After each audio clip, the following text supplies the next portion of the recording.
Está no ar o Nós Pode, o podcast das discussões sociais.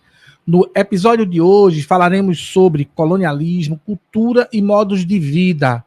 Qual a influência do colonialismo na sociedade contemporânea? E, de verdade, o que significa civilização e qual a influência desse conceito na sociedade moderna? Para essa discussão, convidamos o educador social Leonardo Rodrigues, que falará com a gente direto de Fortaleza, Ceará. Léo, que também é um dos coordenadores da Casa da Sopa e do projeto Mandacaru de Educação Popular. Léo, que também tem um projeto bacana de pesquisa sobre espiritualidades da mata, no qual que isso vai ser tema para uma próxima conversa nossa aqui no Nós Pode, em breve, para a gente poder falar sobre as espiritualidades da mata. E nós temos sempre batido papo, conversado sobre as questões da colonialidade, que tem tudo a ver com as espiritualidades da mata e com as pesquisas que ele realiza no Maranhão, também no estado do Ceará. Então, para isso, nós o convidamos e o nosso prazer muito grande de recebê-lo. Gostaríamos de convidar a todas e todos vocês, né, para poder se inscrever em nosso canal do YouTube. Vai lá, te inscreve no nosso canal do YouTube, segue a gente no Spotify e segue também a gente no Instagram, @nospod.podcast. Lá no YouTube, aperta o sininho para poder receber as recomendações quando tiver episódio novo. E lembra você que já nos escuta, que já nos assiste, que já nos acompanha, que toda quinta-feira, impreterivelmente, às 20 horas, tem episódio novo de forma simultânea no nosso canal no YouTube e também no Spotify. Lembra você, minha querida amiga, meu querido amigo, que está sempre conosco, que esse podcast, o Nós Pode, podcast das discussões sociais, tem a assessoria e a produção do nosso querido Ian Luca. Leonardo Rodrigues, meu amigo Léo, seja bem-vindo, é um prazer ter você aqui conosco. Obrigado, Alexandre, o prazer é todo meu participar dessas provocações com você, né? Eu não sou especialista de nada, eu sou um programador, eu acho que está provocador, eu acho que está em queda a ideia de especialista, e aí a gente talvez possa pensar nesse conceito também ao longo desse bate-papo. Essa ideia de problematizador, de provocador, é uma ideia que me satisfaz também, me satisfaz muito, por sinal. Léo, para a gente poder começar a nossa conversa, o nosso bate-papo de hoje, eu fico vendo que o conceito de civilização ele foi utilizado como, na minha concepção, né, e você pode discordar ou me corrigir, mas como um conceito opressor, né, como algo que tinha como fim determinar uma norma e procurar seguidores para estabelecer essa norma como padrão. E é esse conceito que, de alguma maneira, ele acaba produzindo epistemicídios, né? Uma palavra de Sueli Carneiro tem trabalhado muito esse conceito, para poder se sobrepor sobre culturas, sobre pensamentos, sobre ideias, sobre a ciência, sobre a língua, sobre a gastronomia de outros povos, né? Então, como você acha que o conceito de civilização foi utilizado para práticas coloniais convencionais? Me agrada a questão, né? Eu sou de Juazeiro do Norte, no Ceará. Na verdade, eu só nasci, mas minha mãe me traz na barriga com 8 meses de idade da região das matas, no Maranhão. Eu já havia mudado de nome, mas se chamava exatamente Mata do Nascimento.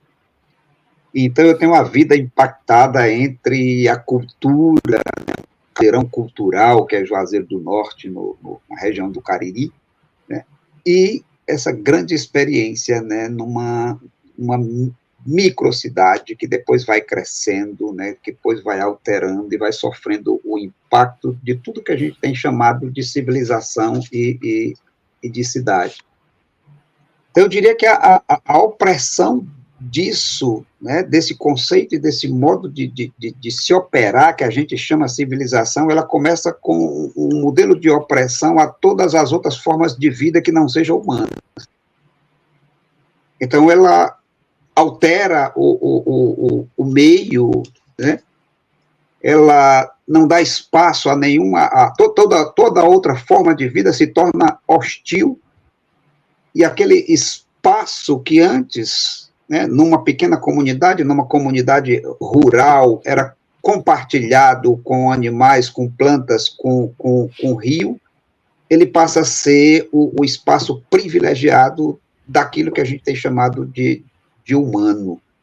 Então, esse conceito, né, de civilização e desse avanço a partir da produção de uma cidade, né, ele começa com um sistema de opressão sobre todas as outras formas de vida que não são as formas de vida humanas, né? Então, se tira tudo, se entope os rios, né? A terra não absorve mais a água, né? Porque a gente coloca asfalto em tudo, e aí a gente está assistindo muito recente a catástrofe, né? No Rio Grande do Sul, né? E parte tem a ver com esse modelo de civilização que a gente está construindo, e a nossa alteração, né, no ambiente como um todo, para um lugar privilegiado, né, daquilo que do animal, né, do bicho, né, o que a gente tem chamado de humano, né? Então, esse conceito ele já começa lá numa base,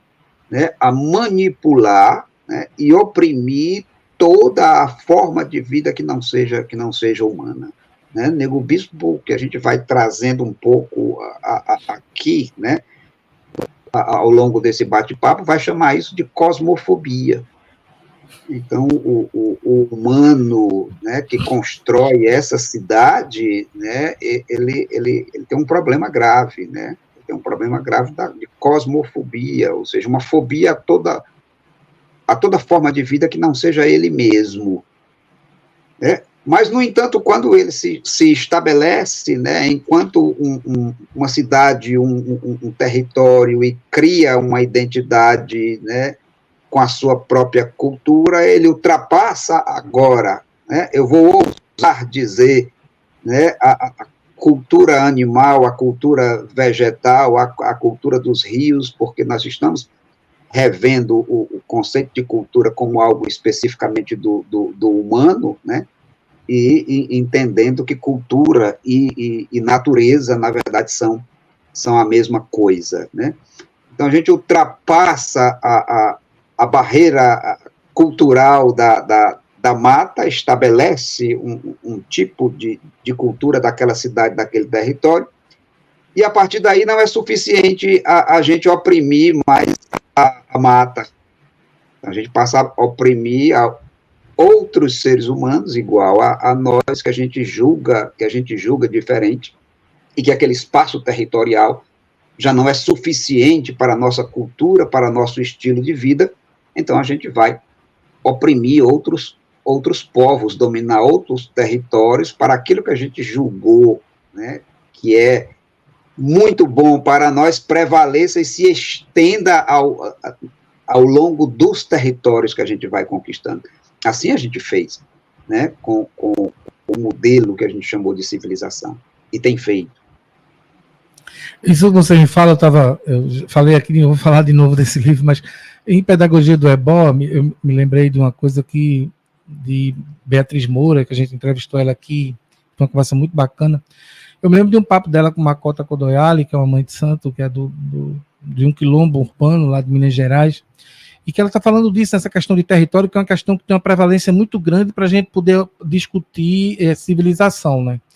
E ela diz assim, olha, eles vieram falar quanto ela foi tratar do território do quilombo, né, com o pessoal tentando regularizar e tentando tomar as terras do quilombo dela, expulsaram as pessoas de lá e tal, e aí eles foram medir, né, e disseram para ela que o quilombo tem tantos acres. Ela disse, a gente não sabe o que é isso não, aqui a gente sabe a distância que é da minha casa para o rio e do rio para minha casa, a gente mede distância dessa maneira, então, porque o que a gente sabe é quantos pés de jaca tem no caminho, quantas jabucabeira tem no caminho, né, quais animais que vão para existir em cada espaço em cada lugar daquele espaço, em cada tempo.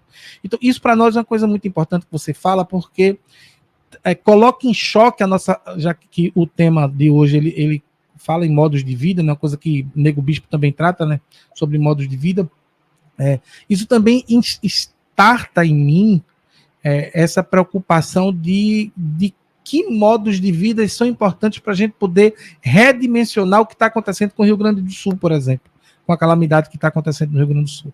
Quando é que a gente vai entender que a maior ofensa para a natureza e o maior facilitador para todas essas catástrofes que têm acontecido é o próprio humano? E aí a gente aprende na escola, e eu quero chegar nesse ponto para você participar também da discussão.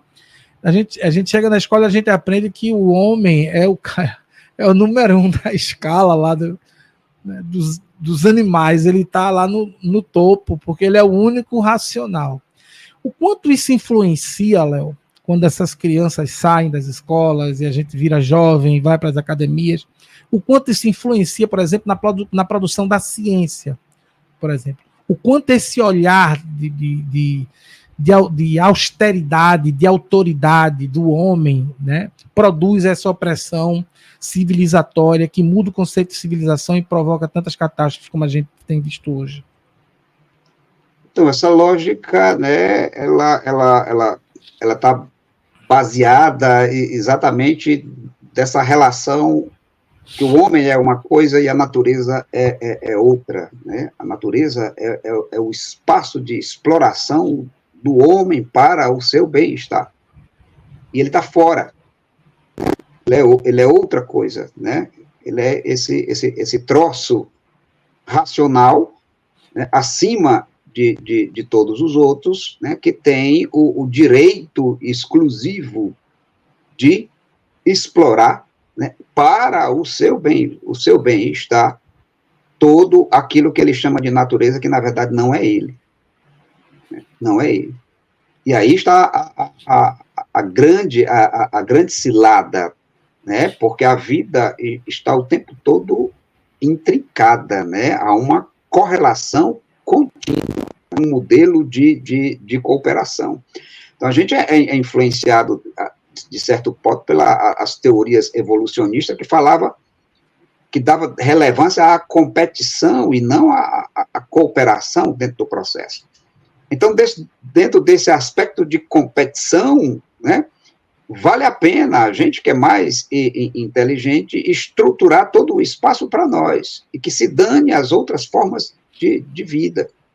Então, essa forma de educar, né, ou que não é educar, né, essa forma de refletir, de transmitir conhecimento, porque educação é algo mais profundo, né, ela é extremamente nociva, né, para um mundo saudável e seguro que a gente deseja ter. E aí a gente está vendo, né, está vendo isso.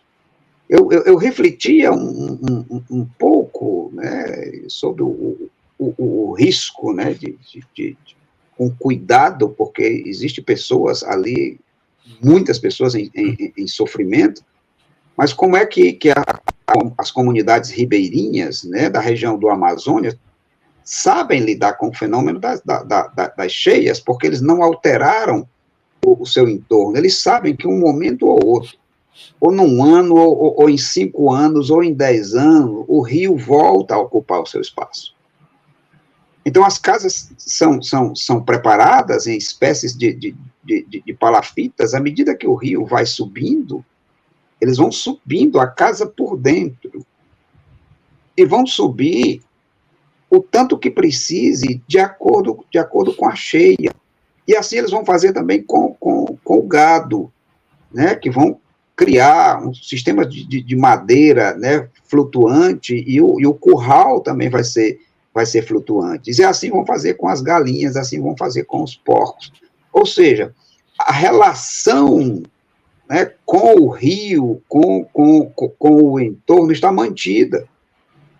Então, a relação de respeito. Eles sabem que um momento ou outro, a força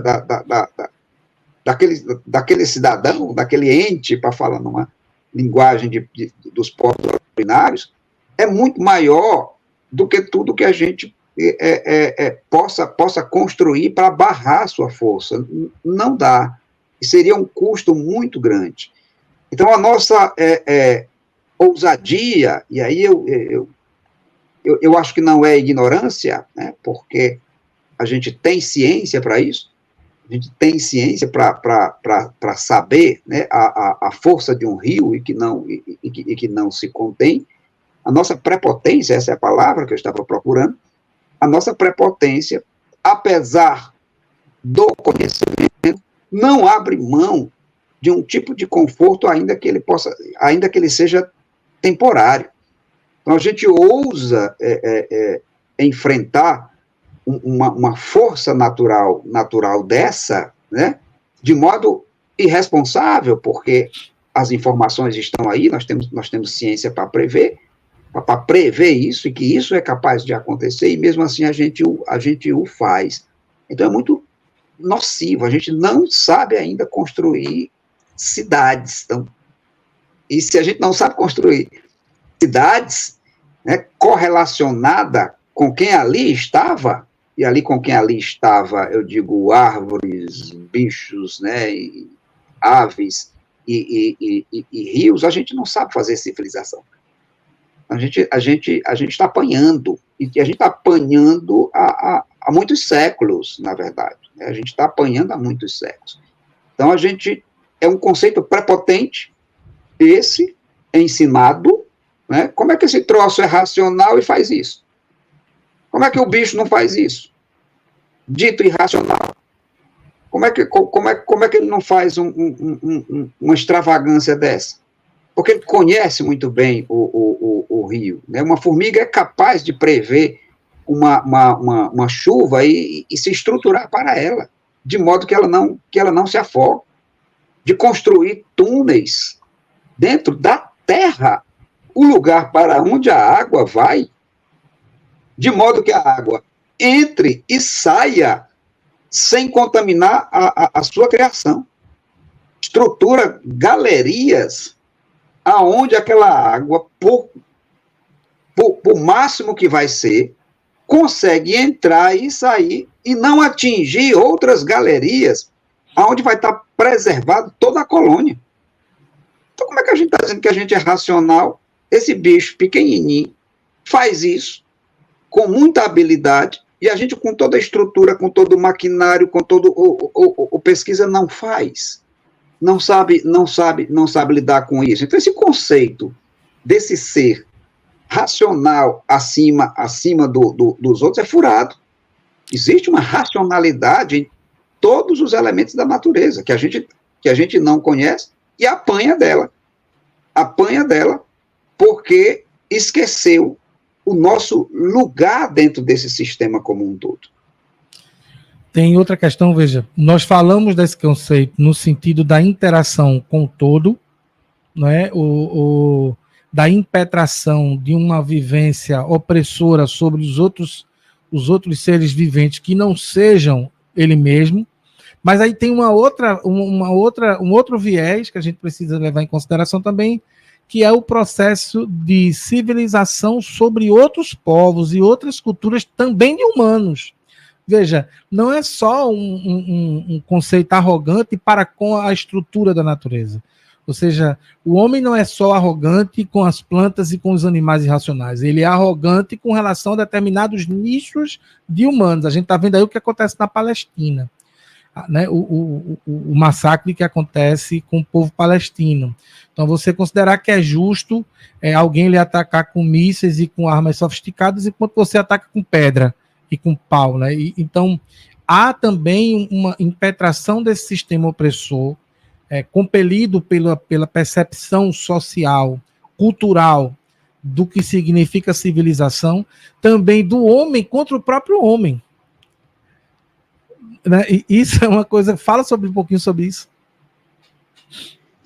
Para mim, ele é o desdobramento dessa primeira instância. Se a gente pudesse chamar isso de evolução, né? Porque esse conceito de evolução está muito ligado ao modelo de civilização. Então, ele é a evolução, né? Ou a burrada da burrada, né?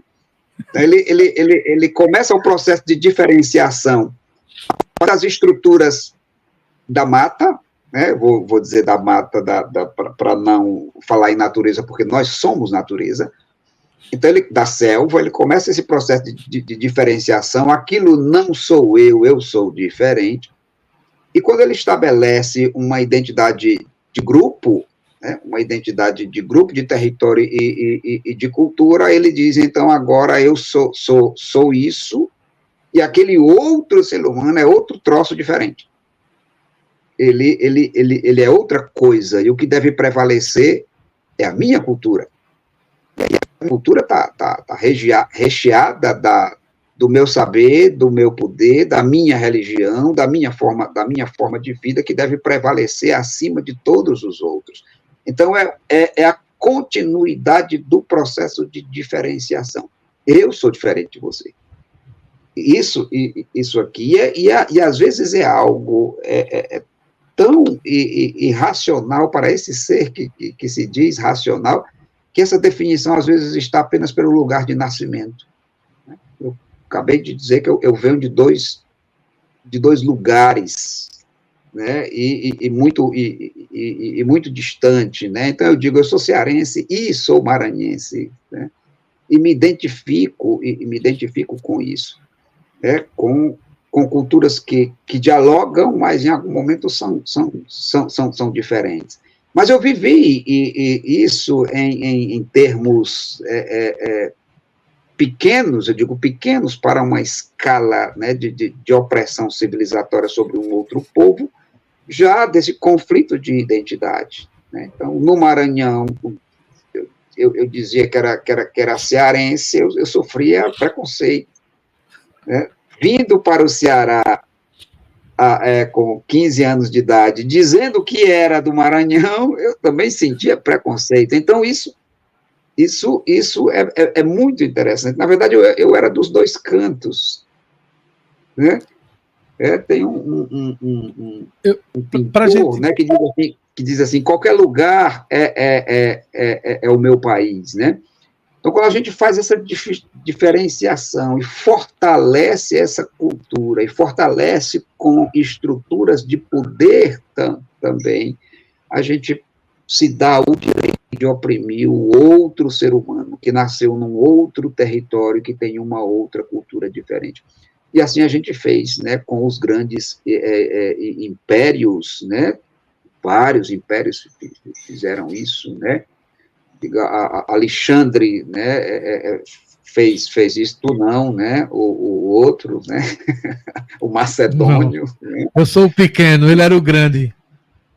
Não sei se esse cara era grande, ele era arrogante, né, eu não acho que era grande, né, ele era prepotente, né, acho que ele devia ser grande na prepotência, né, o termo grande. E avançamos, né, romanos e tudo mais. Veja só, isso que você está falando para mim é muito interessante, porque veja como tem conceitos que são imaginários, mas que têm um poder absurdo, né? O conceito de nação é um conceito imaginário, né? Porque o conceito de limite territorial é um conceito imaginário. Então, sim, quando você pensa em fronteira, né, você imagina que todos os países são murados, né? Um muro como o muro de Berlim, como um muro que divide. Não, esse muro é imaginário, mas ele tem um poder político muito grande. Né? Esses muros são políticos e eles têm o poder de produzir guerras e de produzir mortes. Então, como essa ideia, que para mim é uma ideia colonialista, né? Como o colonialismo influencia as práticas socioculturais, como é que ele influencia as práticas socioculturais? Penso nisso porque quando a gente fala em epistemicídio e a gente vive num país tão miscigenado como é o nosso, a gente vive o tempo inteiro uma tentativa de morte, né, da cultura preta, da cultura afro, da cultura dos povos originários, dos saberes dos povos nordestinos, das benzedeiras, né, desse pessoal que tinha um conhecimento ancestral e que é, obviamente, assim que possível, transmutado por um pensamento colonial, inclusive um pensamento colonial acadêmico, que vem como, sabe, como uma régua balizadora do que vem a ser conhecimento e do que não é conhecimento. Isso eu acho que são coisas que são importantes discutir. Fala pra gente um pouquinho. Então, eu acho que ele, em algum momento, é eminentemente acadêmico, né? Então, quando ou vai, né, junto com os invasores, né, os intelectuais, os escritores, né? Então a gente viveu isso com as invasões da África, né? E os antropólogos, né, iam lá e produziam um tipo de conhecimento a partir do olhar deles e trouxeram, né, para, né, a sua matriz, né, um conhecimento, em dada medida, deturpada do que seriam aqueles povos que não estavam dentro desse conceito de civilização que estava sendo organizado, né? Então, a partir daí, influencia, né, dá uma evolutiva daquele mundo arcaico, primitivo, selvagem, né, cheio de coisas não civilizadas, e a partir daí isso vai sendo propagado e pior, né? Volta àquele tema que você trouxe, é ensinado nas escolas, né? nas universidades, e criando um conceito que se propaga, inclusive até hoje, né? Ele se propaga até hoje. E é interessante que, às vezes, a gente fala de decolonialidade colonizando. A gente fala de decolonialidade apenas com base em referência, né, a pensadores ocidentais europeus, né, às vezes de um modo mais amplo, que está, de novo, sob um outro olhar distante. Eu não diria que não são honestos, são, mas às vezes começa novamente a criar conceitos próprios que se vêm de lá para cá quase como uma imposição. Um dia desse eu peguei você falou da escola Mandacaru, e a gente estava no contexto da Mandacaru, né, e tem um conceito de suleamento, né, que parte, né, das epistemologias do Sul, né, contradizendo as epistemologias dominantes do Norte. Eu digo, olha, a gente tem uma tensão em algum momento aqui no país, né, e num momento político se tensionou bastante a ideia de Nordeste e de Sul. Então, para nós, dentro de um território, dentro de uma cultura nordestina, falar em suleamento é meio complicado. Talvez lá na Europa, onde o termo foi criado e pensado, ele seja muito bem adequado. Mas quando a gente traz para cá, para uma outra realidade, e pensa a partir do nosso contexto, talvez ele não seja válido, ele não seja tão interessante. E ele se tornar um conceito hegemônico, para mim, é uma forma de colonização. Então, eu tenho o direito de pensar um tipo de conceito que se adequa à minha realidade, ainda que ele dialogue, mas se o termo traz, em algum momento, conflito, né, ele traz ruído dentro da linguagem, devo usar apenas porque ele foi criado por um intelectual europeu? E então a gente começa a tensionar essas coisas, e o cara está falando exatamente de decolonialidade. Mas o termo, em algum momento, está fixo, como se ele tivesse ser absorvido de qualquer modo, porque ele foi produzido por uma pessoa de renome a partir da Europa. Então, essas coisas, né, é que a gente tem que pensar. Então, adoro a revolução de Nego Bispo, quando recusa um título de doutor honoris causa da Universidade Federal, no Piauí, e diz: por que vocês estão me dando um título se todo o meu saber foi adquirido no Quilombo? Quem me ensinou foi os meus ancestrais, foi meu bisavô, por avô, por meu pai, e assim sucessivamente. Então, tudo que eu aprendi vem da experiência quilombola, né? E grita: eu não fui colonizado, porque eu estava no Quilombo. Então, eu luto contra a colonização do quilombo nesse tempo. Então, minha luta, dizia ele, não é decolonial, é contra a colonial.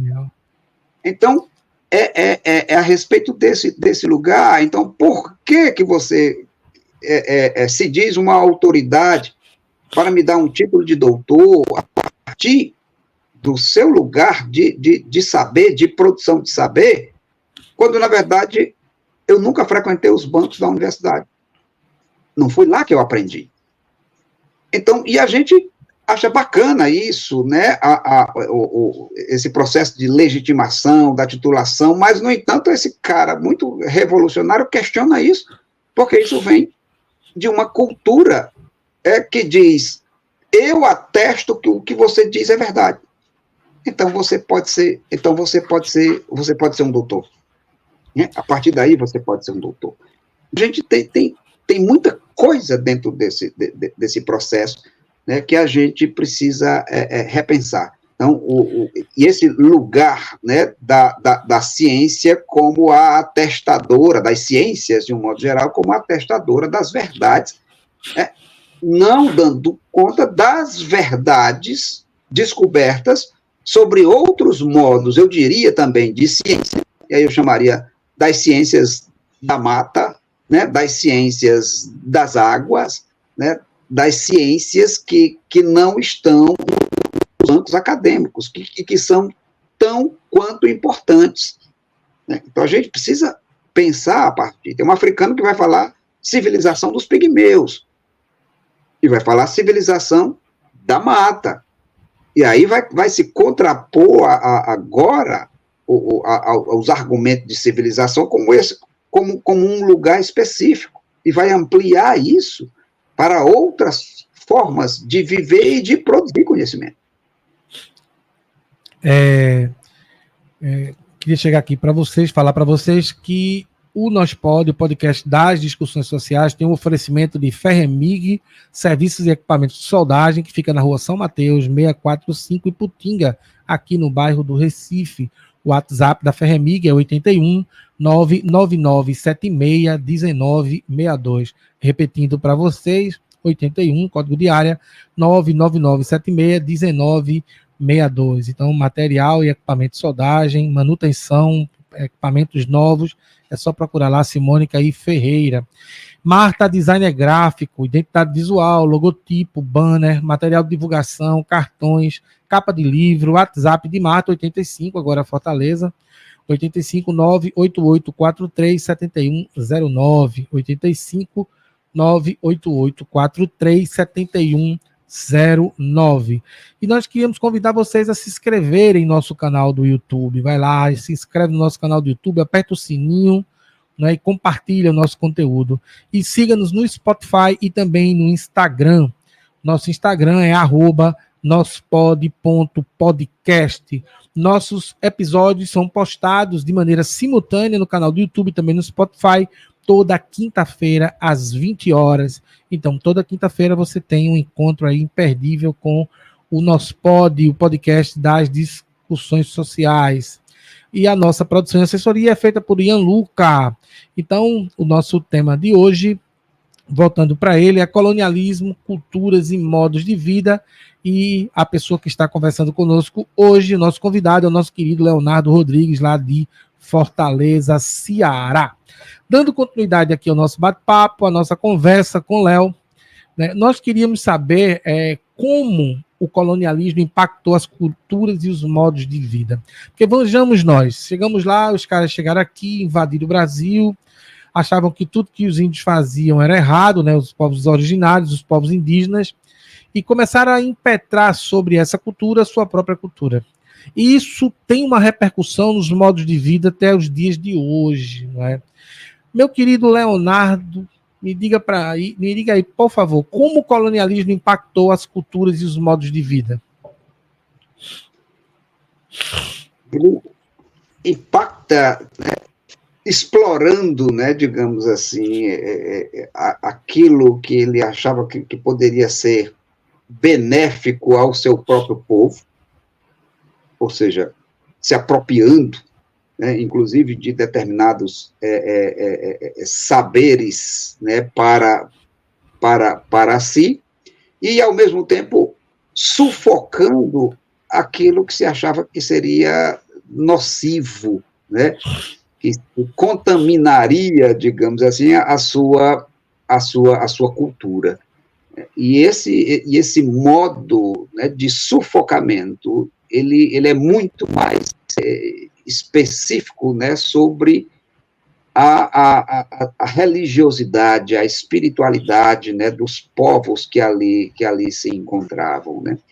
E também sobre as suas práticas de cuidados, né, que em algum momento poderia suscitar, né, uma ideia de magia, né, de feitiçaria, né, que também poderia se reverter como um movimento de corrupção também sobre as suas próprias práticas de cuidado.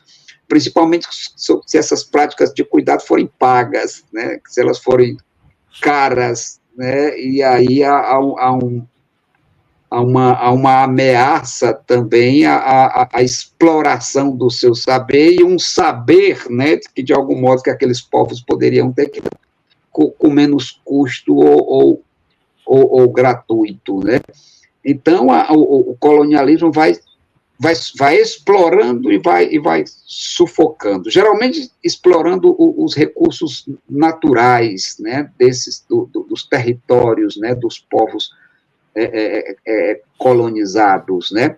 Não para um processo de desenvolvimento daquele local, mas para mandar para a colônia, né? Então, nós assistimos isso, né, nesse território que hoje nós estamos, né, e que adotam o nome de Brasil, mas que tem vários nomes. Pindorama era um deles, né, a terra das palmeiras, né, em Tupi.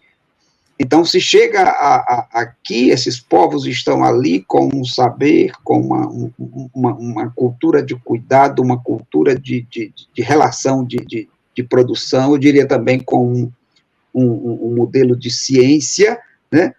Mas tinha uma cultura, por exemplo, diferente, né? E na carta de Cabral, em algum momento, isso está claro, andavam nus, né? E aí ameaçava, né, um tipo de moralidade, né, da colônia, né? Então, sufocar, e aí que vem em seguida com um modelo de cristianização, vesti-los, né, e dar um tipo de moral, né, uma moral, né, cristã ocidentalizada, né, de modo que enfeite, que torne adaptável, né, a minha cultura, o meu modo de pensar. Então, isso vai adentrando, eu diria, aqui, né, na nossa realidade, né, mata adentro, né, sufocando tudo aquilo que não estava enquadrado, né, dentro desse modelo, né, cultural, moral, científico, político, né, tudo aquilo que não se enquadrava dentro do modelo da colônia era exterminado, né, para que se prevalecesse, né, aquela cultura específica. Então, até hoje, a gente vive ainda sobre o impacto disso, porque a partir daí há uma produção também de um discurso e de um conhecimento que deve ser transmitido para que se mantenha aquele poder. Então, nós recebemos um calhamaço, né, de livros, né, falando desse lugar, né, dos povos originários, dos povos colonizados, como um lugar de menos importância. E esse outro lugar, né, esse lugar que a gente almeja aí, como se ele fosse de fato nosso, né, sem ser, que era o lugar, né, do colonizador. Então, ele molda, né, também, num momento invade, sufoca, extermina, e no outro momento ele mantém esse lugar de conquistador agora através dos processos de educação, de produção de conhecimento, para que ele se mantenha. Então, nós estamos fomos impactados, ainda estamos impactados, e por isso estamos num profundo processo de revisão de tudo que se escreveu sobre, mais especificamente, falando da realidade do Brasil, sobre este lugar, tudo o que se escreveu. E é muito interessante pensar nisso. Eu lia muito recentemente um autor africano, né, Rampate Ban, né, numa produção que a Unesco fez, que era uma investigação, né, e uma recontagem da história da África pelos próprios africanos. Os próprios africanos foram contar a história da África. E Rampate Ban dizia que quando os antropólogos, pesquisadores chegavam na África, e que eram obrigados em algum momento a passar o seu conhecimento para os africanos, eram obrigados a passar o seu conhecimento para os pesquisadores, sob ameaça, né, muitas vezes do regente ali da embarcação. Eles se combinavam entre si e tinha um código que eles diziam que significava, mais ou menos na nossa linguagem, passe o pano.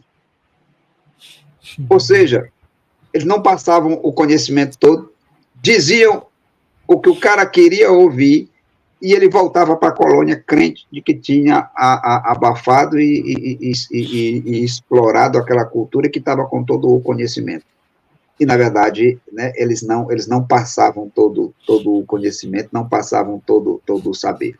Então, nós fomos produzindo também, um conhecimento falso sobre aqueles lugares, de algum modo, que era uma estratégia daqueles povos para, né, que o seu saber fosse preservado. E assim estamos até hoje revisitando e tentando entender tudo aquilo que a gente não aprendeu, né, e ainda tem um longo caminho para isso. A gente caminhar para o nosso encerramento, Léo, mas eu estava pensando de novo, você fala aí, quando você começou a responder a pergunta, e eu pensando aqui na influência, de novo, da dominação dos corpos, né? Como o tempo inteiro, nessa trajetória de existência, né, civilizatória, a gente tem que chamar assim, porque não tem outro nome ainda, que a gente possa poder explicar o que a gente quer explicar a partir dessa relação, né, na produção de uma prática opressora a partir do corpo. Você quer oprimir o modo de vida do outro a partir da forma como aquela sociedade interage com o seu corpo e interage entre os corpos. Então, isso produz opressão desde que o mundo é mundo, né? E não foi diferente com os povos originários. Então, eu fico pensando assim, que a gente, isso é tão surreal que nós consideramos civilizado o cara que degrada e acaba com a natureza. E incivilizado, aquele que convive naturalmente, eu digo naturalmente, porque ele se sente parte da natureza. Ele é parte integrante da natureza, ele não é o dono da natureza, ele não é o proprietário da natureza, ele é a natureza. A vida dele é a representação da natureza. Então a gente considera durante a nossa trajetória esse sujeito, né, os povos originários, e a gente considera esse sujeito incivilizado, para poder incutir sobre esses povos uma civilização que tem como fim a degradação e a exploração dessa mesma natureza. É uma coisa, é muito paradoxal, né? Mas pensando nisso, para a gente caminhar para o encerramento do nosso trabalho, da nossa discussão de hoje, como as relações de poder previstas durante esse período, né, o período colonial, continuaram e continuam a moldar as sociedades contemporâneas? Porque eu acho que essa pergunta ela é interessante, porque, veja, quando você fala lá da forma dos povos originários interagirem uns com os outros e de como os invasores portugueses enxergavam aquela forma de vida, né, como incivilizatória, achando que eles eram medonhos, inaculturados e tal, e isso tem uma prevalência sobre a formatação das sociedades contemporâneas. Então, quando a gente fala, por exemplo, que o racismo é estrutural, e a gente vai pesquisar onde está a origem desse racismo, a origem desse racismo está em 300 anos de escravização. né, a forma da gente ver os povos originários está também na forma que os livros de histórias foram escritos. E tem tudo a ver com essa pergunta. Então, como as relações de poder previstas durante esse período colonial continuaram e continuam a moldar as sociedades contemporâneas, Léo? Eu vou começar a tensionar o termo contemporâneo, né, porque ele é um termo, na verdade, criado a partir da colônia, né, e a partir de uma realidade histórica, né? Então, o que a gente tem como contemporaneidade, ele vai acontecer ali a partir do iluminismo, né? Então, ele tem um início e tem um segmento dentro de uma cultura. E em determinado momento, esse conceito, ele está relacionado a um tipo de estilo de vida, né, a um tipo de racionalidade que se cria em ruptura, né, com os processos da Idade Média, né, e ele se torna quase que hegemônico para pensar o tempo de modo global. Só que não é, porque os povos da África não estavam vivendo o iluminismo. Os povos originários do Brasil não estavam vivendo o iluminismo. Então, quem estava vivendo o iluminismo como um marco que a gente vai determinar, os pensadores, né, europeus vão determinar como contemporaneidade, estava muito localizado dentro de um território, dentro de um tempo e dentro de uma cultura. Então, e isso permanece hoje. Então, nós não vivemos a contemporaneidade como um processo global, porque os outros povos passaram por outros processos. Há povos que sequer hoje, ainda nesse globo e nesse país, que não absorveram a cultura capitalista, ou a cultura racionalista, que é um marco dentro desse processo que a gente está chamando de contemporâneo, ou o desenvolvimento de um modelo de ciência, um modelo específico de ciência, ou o desenvolvimento de um tipo de cidade.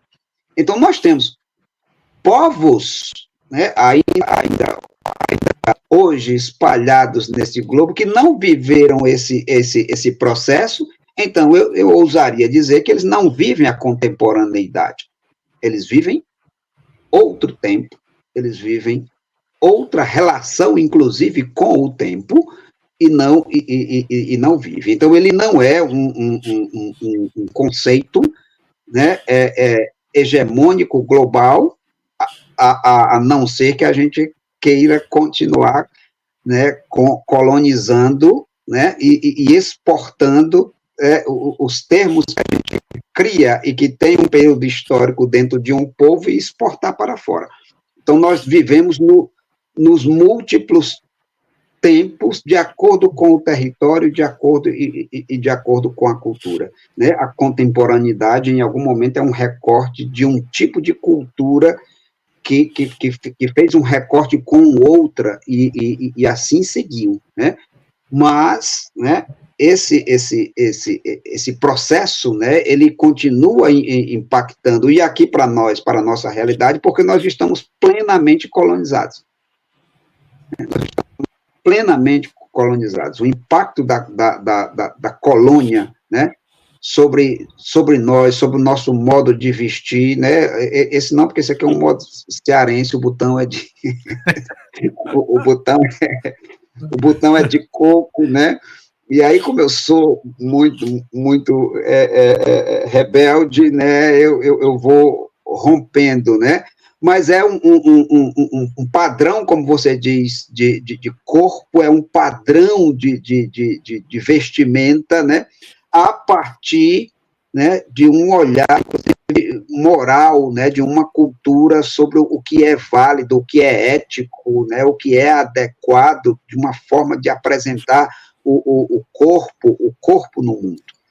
E aí os grupos também, as minorias, né, começam a romper com isso, né, e aí o movimento negro, né, o movimento indígena, e começa também a se expressar, né, e o movimento também é LGBT e todas as suas siglas que avançam, né, no direito de apresentar corpos diferentes, né, corpos que se apresentem de modo diferente, porque isso nos impactou muito, muito, muito, e principalmente em um tipo de conceito ocidental cristão.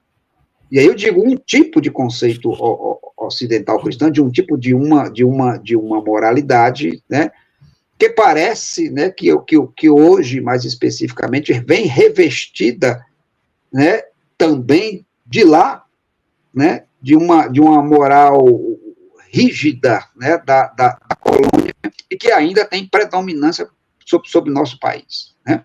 Semana passada eu ia para um ritual da Jurema, inclusive um pessoal de Pernambuco, né, o pessoal de Pernambuco veio se apresentar aqui, era uma comunidade de juremeiros, e isso ia acontecer numa comunidade indígena. E, pasme, a aliança do tráfico com o movimento evangélico dentro da comunidade indígena proibiu os juremeiros de fazer a sua apresentação, porque aquilo não era cristão. Não pertencia ao cristianismo. Nada então, mais colonial, né, Léo? Então, nós continuamos, o processo de colonização, ele não acabou, né? Então, a gente foi colonizado e continua sob o efeito, né, da colônia até hoje. Mas eu cito o modo religioso de agir, mas ele está presente em outras camadas, né? Ele está presente, às vezes, muito forte na academia. Por exemplo, que rejeita como saber, né, as práticas integrativas, por exemplo, de cuidados integrativos, porque elas não foram devidamente aprovadas por um método específico que se chama científico. Ainda que, né, aquelas práticas tenham resultados.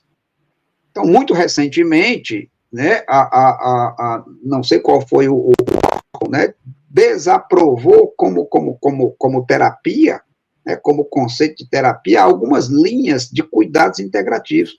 E diz, isso aqui não é, isso aqui não é, isso aqui não é. Aromoterapia não pode ser chamado de aromoterapia, isso aqui pode, isso aqui não pode. Só que se a gente for ver de onde nasce essa ciência e esse método, ele é da colônia cartesiana, né, que tem um modo de pensar e um modo de definir aquilo que é verdade. Então, a gente ainda está sob o impacto da colônia de diversos modos, e não apenas, né, na questão da ordem, eu diria, espiritual religiosa. Ele é ainda muito forte com um tipo de saber que diz o que é verdade e o que não é. E, geralmente, essa verdade ela está baseada numa verdade lá de trás. Dita uma verdade lá de trás, que se tornou o parâmetro de verdade a partir dos pensadores da Europa, né? Brancos e europeus. Ou dos Estados Unidos, né? Que produz muita ciência. Então, a gente diz, ó, cientista tal diz que é verdade, então é, né? Mas a rezadeira ali, que produz resultados, né? Não, né? Aquilo não é verdade, e não pode ser considerado como terapia. E terapia é um termo apropriado pela colônia, porque os terapeutas, na verdade, não pertenciam ao Ocidente, eles estavam ali na região de Alexandria, né? E a comunidade onde surge o nome de terapeuta surge ali, a partir da comunidade de Além-Estadrinho, que eram cuidadores, cuidavam dos corpos e cuidavam dos espíritos. Novamente, né, a colônia vai lá, visita, se apropria, cria uma cidade, se apropria do nome, diz, esse nome agora é meu, e eu digo agora o que é e o que não é isso, sendo que ele não era meu. Ele pertencia a um outro povo, diga-se de passagem, só para a gente ir encerrando isso, mas é importante dizer isso, diga-se de passagem do povo africano.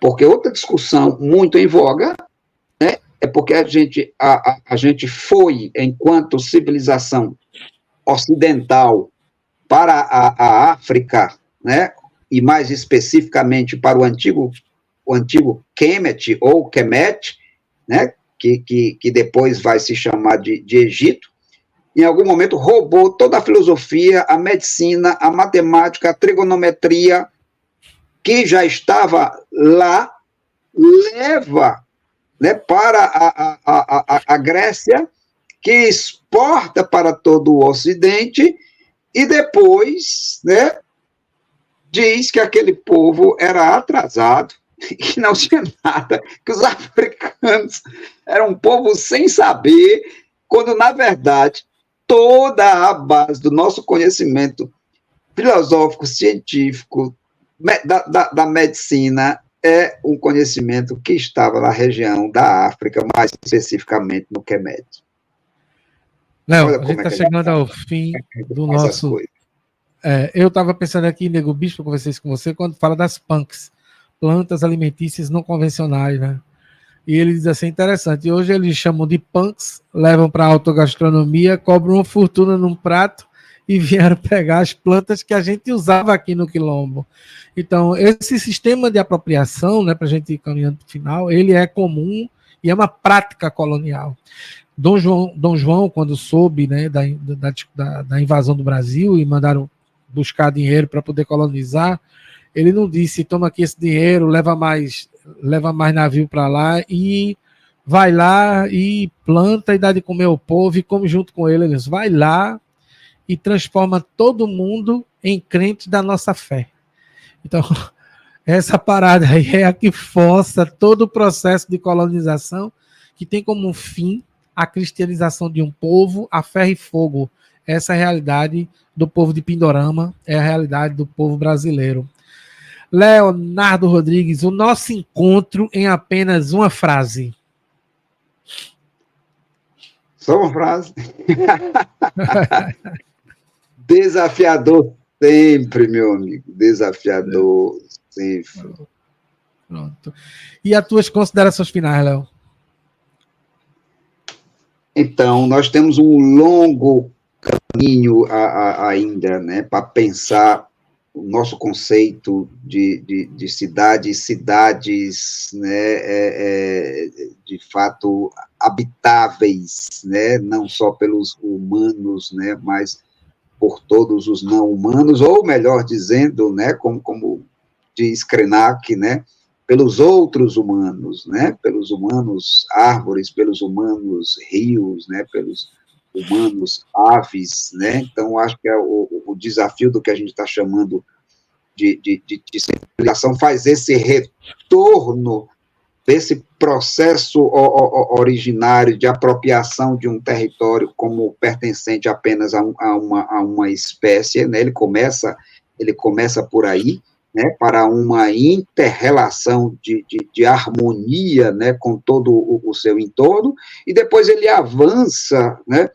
num processo de harmonia com todos os povos, né. Então, eu acho que começa rompendo a barreira que a gente criou e que não existe ser humano e natureza, e a partir daí a gente vai destruir também as barreiras territoriais de povo sobre o povo, constituindo um só planeta, né, que deve se harmonizar. E para isso, né, destruindo as barreiras, destruindo também a ameaça que a gente tem criado com a produção de tanta arma de destruição capaz de nos fazer desaparecer rapidamente e aí desaparecer tudo que a gente está chamando de progresso e de civilização.